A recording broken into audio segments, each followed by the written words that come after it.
Ah, good evening, dear wanderer through the ages. I hope you found a cozy spot, perhaps by a lamp with a soft glow, or maybe just curled up on your couch with a drink in hand, the world quiet around you as the day winds down. If you're listening somewhere far from where I am, and I suspect that's most of you, do me a favor and say hello in the comments. Tell me where you are, what time it is for you, whether your evening is just beginning or already winding to a close. And if this little tale has amused or intrigued you, a like here, a subscription there would mean more than you know. Now let's dim the lights further and settle in. Tonight, we're not talking about gods or heroes. No, nothing so dramatic as that.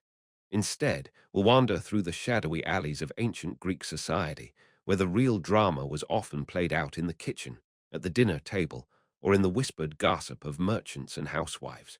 Our question: was luxury food considered shameful in Greece? And if so, why? Or perhaps it wasn't shame at all.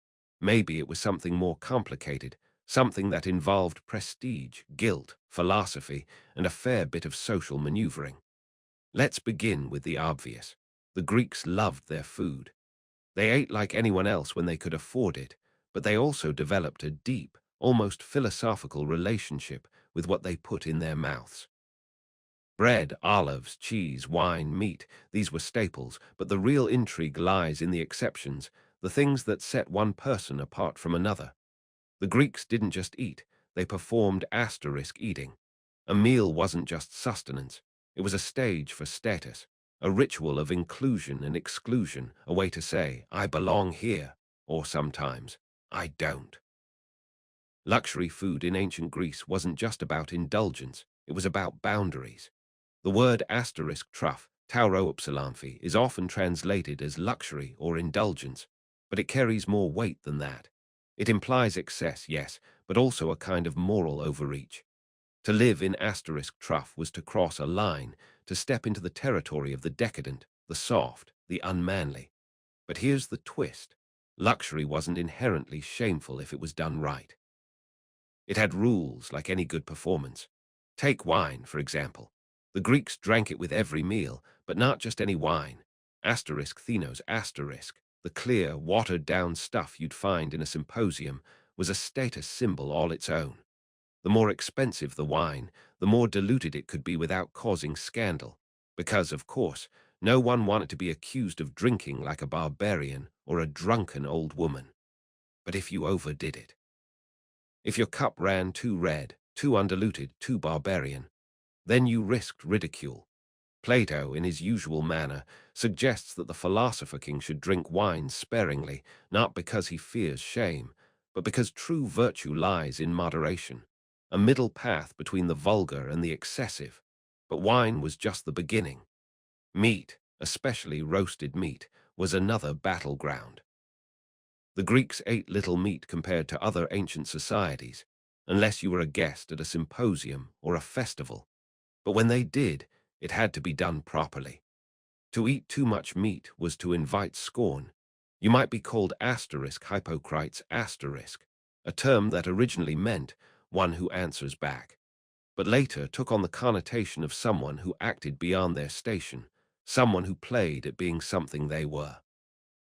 The philosopher Democritus, for instance, was said to have mocked those who ate too much meat, calling them hypocriti because they pretended to be more than they were.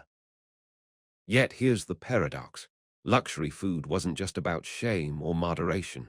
It was also about asterisk eudaimonia asterisk, flourishing, living well.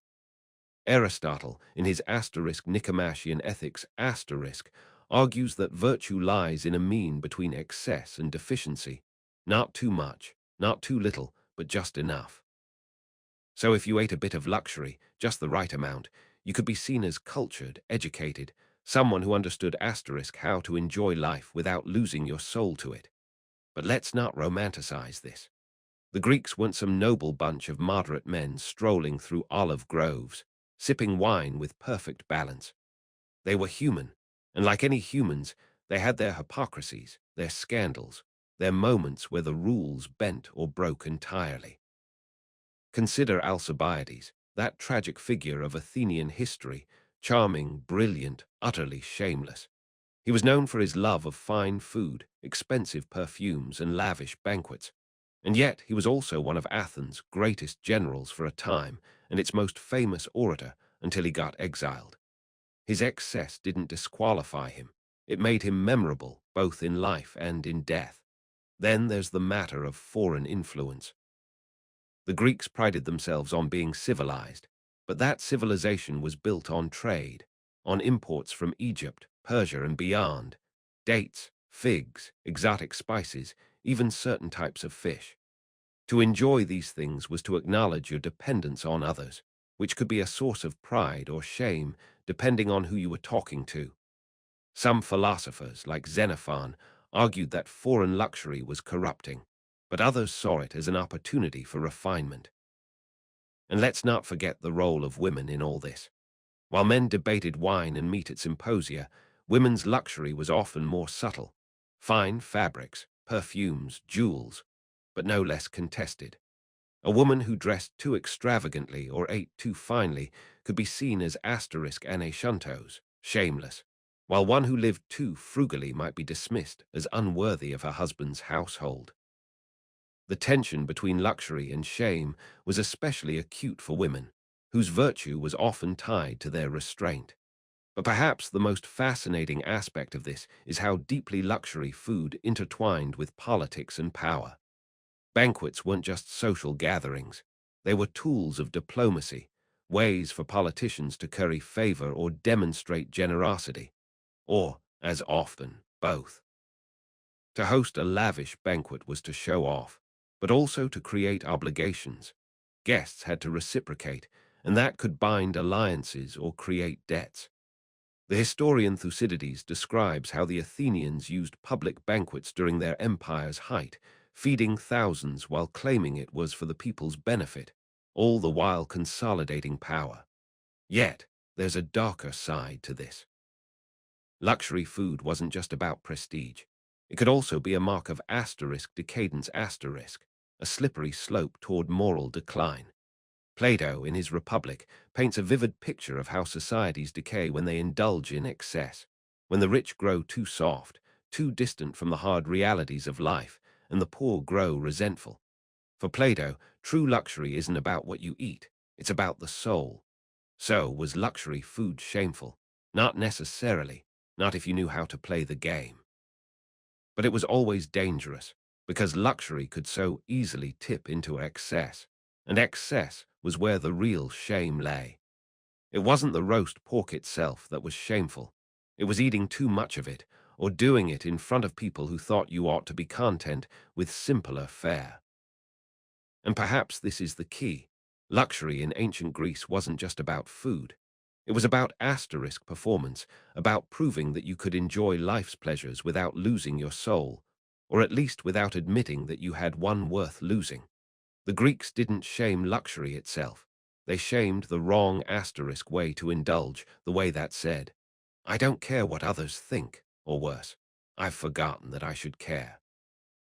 As we wrap this up, I'll leave you with a thought.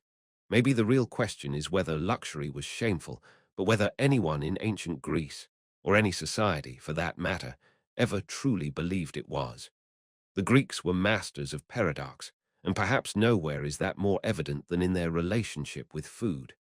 They ate to live, but also to prove they could live well without being ruled by their appetites. They craved luxury, but feared its power over them. And in the end, perhaps the greatest shame wasn't in enjoying fine things, but in pretending you didn't. Now, if your evening has stretched on a bit longer than planned, or if this little detour into ancient Greek dining habits has left you with more questions than answers, as they always do, I'll let you go. But remember, the next time you reach for that extra olive, that second glass of wine, ask yourself, am I living in truff or am I just enjoying life? And if it's the latter, then perhaps you've already mastered one of ancient Greece's greatest philosophical challenges. Good night, dear listener. Sleep well, and may your own meals be both luxurious and virtuous, or at least, let them be delicious enough that no one questions whether they're too much.